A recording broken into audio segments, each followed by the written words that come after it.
Good afternoon, Postal family. How's everybody doing? My name is Saeed. Welcome back to my channel. What's going on this Sunday afternoon? First of all, wanna nail down what was said in those two NALC meetings. Those two meetings, that information that came out on the members portal. Want to discuss what was said, what's going on, all the good stuff going on behind the closed doors in those our NALC negotiations. Thanks everybody for all the support. My name is Saeed. Welcome back to my channel. What's going on? What's happening this Sunday? Everything I say on here is from my views, my research. I don't speak on behalf of USPS Post Office in any of my videos. If you like this content, please appreciate, keep giving me the thumbs up, smash that hype button. Thanks everybody for all the support, all the wonderful comments. Keep them coming. I love reading everything. Like always, keep it coming, guys. Excuse my attire. Just had some time right now to make a video. Got up late on a Sunday, so trying to catch up some time. So this is excuse my home attire. So let's get to the topic at hand. Those two meetings on the 13th and the 27th, what was discussed and what was passed on in the members only portal.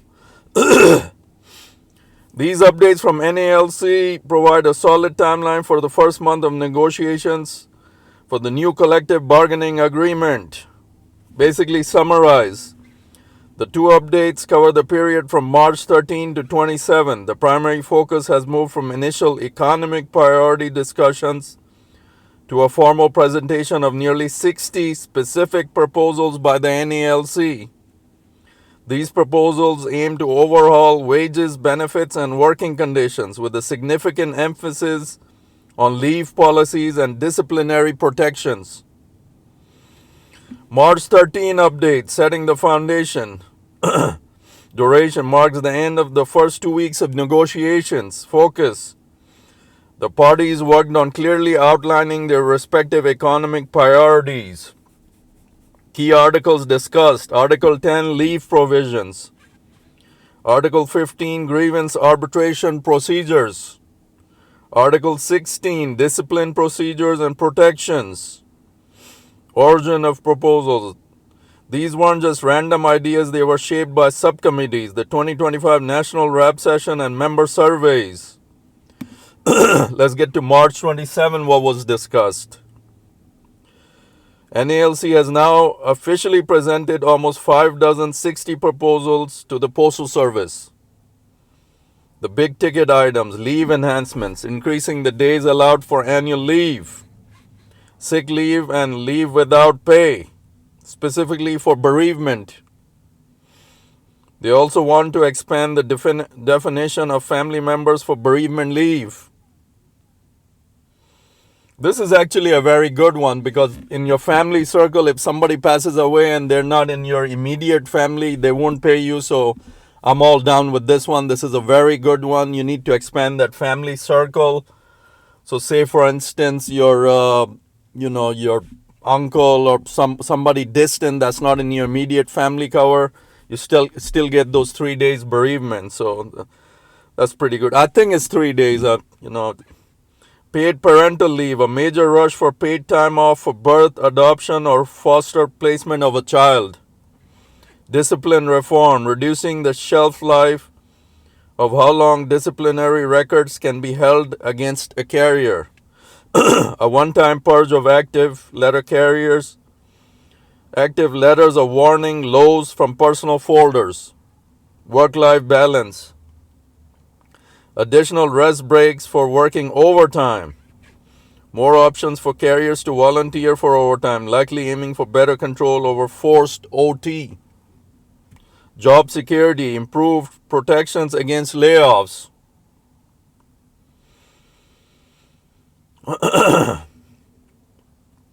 Different things just to throw in there from these two meetings.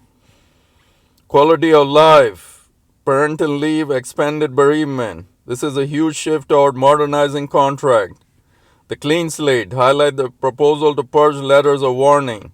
This is usually a crowd favorite topic for carriers.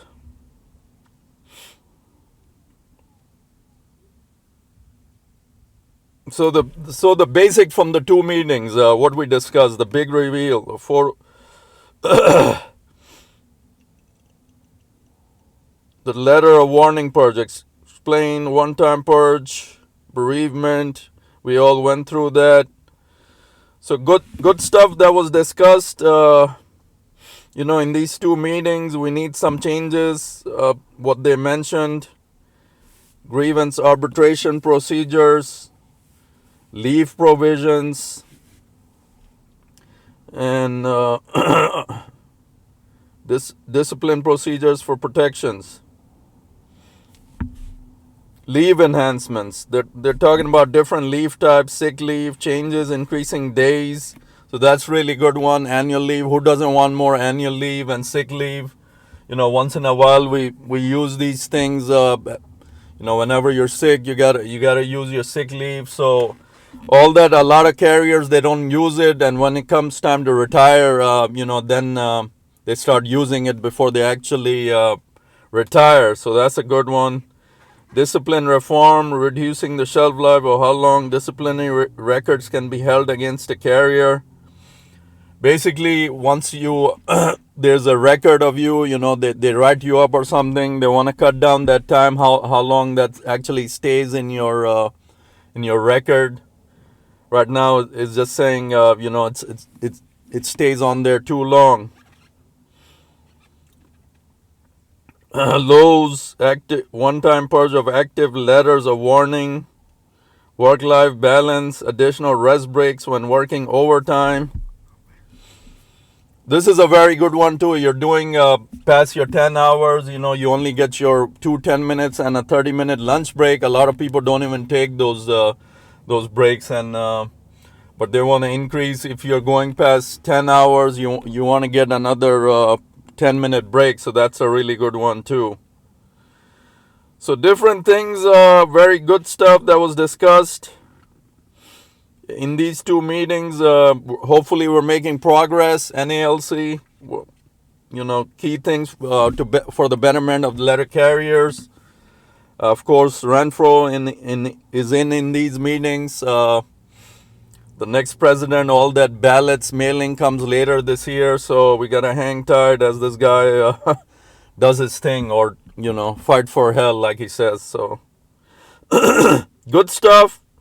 In these two meetings that was passed on in the members only portal, a lot of it wasn't talked about in the open like that, but they probably did. Others are talking a lot too. So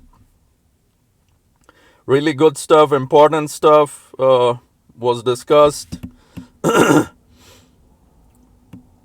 So just wanted to bring up the key points from the two meetings today. So hope everybody's doing good. As always, always protect yourself out there, carriers. We're out there alone. Always, job security is number one. There was an incident again with the carrier being stabbed. I gotta get a hold of that story. I think this past week a carrier got stabbed, but apparently in the hospital everything is okay with that carrier. So these kind of violences against the carriers continue. There's nobody out there immediately, like the inspection service. They get there after the fact, so you can't just up and call them 911. But that's the first thing you gotta do. A lot of new carriers they get that mixed up. If you have an emergency out there, you call 911 first, then your supervisor, not the other way around. Ever since I've been a mail carrier, I get that sense a lot, like that confusion. What if you call your carrier in an emergency? What they gonna do?